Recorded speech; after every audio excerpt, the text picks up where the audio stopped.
કપડા વિશે શીખી છે ને? બરાબર. કયા કપડા છે ક્યારે પહેરાય, ગરમના કપડા, સુતરાઉ કપડા, ચોમાસામાં બચવા આપણે શું પહેરવું જોઈએ. તો આજે કયા કયા કપડા હોય છે એનું નામ શું છે આજે આપણે શીખવાનું છે. હવે જો જ્યાં મારી ફૂટપટ્ટી છે અહીંયા તમારે જોવાનું કે કપડાનું નામ બોલવાનું છે. જો ચલો પહેલું ચિત્ર કયું છે? પહેલું ચિત્ર કયું છે? પછી બાજુમાં છે શું છે? શું છે?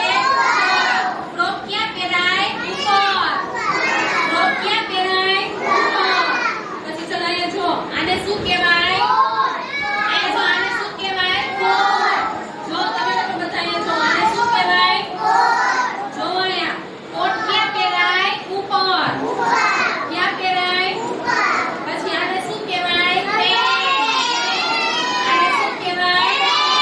જો બધા અહીંયા આને શું કહેવાય? પેન્ટ ક્યાં પહેરાય? તો કે નીચે.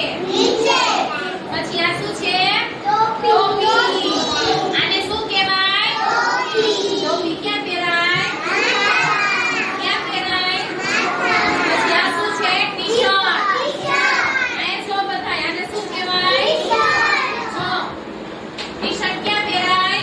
ઉપર. પછી આ છે સ્વેટર. સ્વેટર ક્યારે પહેરીએ આપણે? શિયાળામાં. પછી આ શું છે? મોજા. આને શું કહેવાય? આને શું કહેવાય? મોજા આપણે ક્યાં પહેરાય? પગમાં. મોજા ક્યાં પહેરાય? પછી આ શું છે? ટાઈ. આ શું છે? બરોબર. ટાઈ ક્યાં પહેરાય? ગળામાં. ટાઈ ક્યાં પહેરાય? બરાબર. હવે તમે બધાય મને જો મેં શું પહેર્યું છે?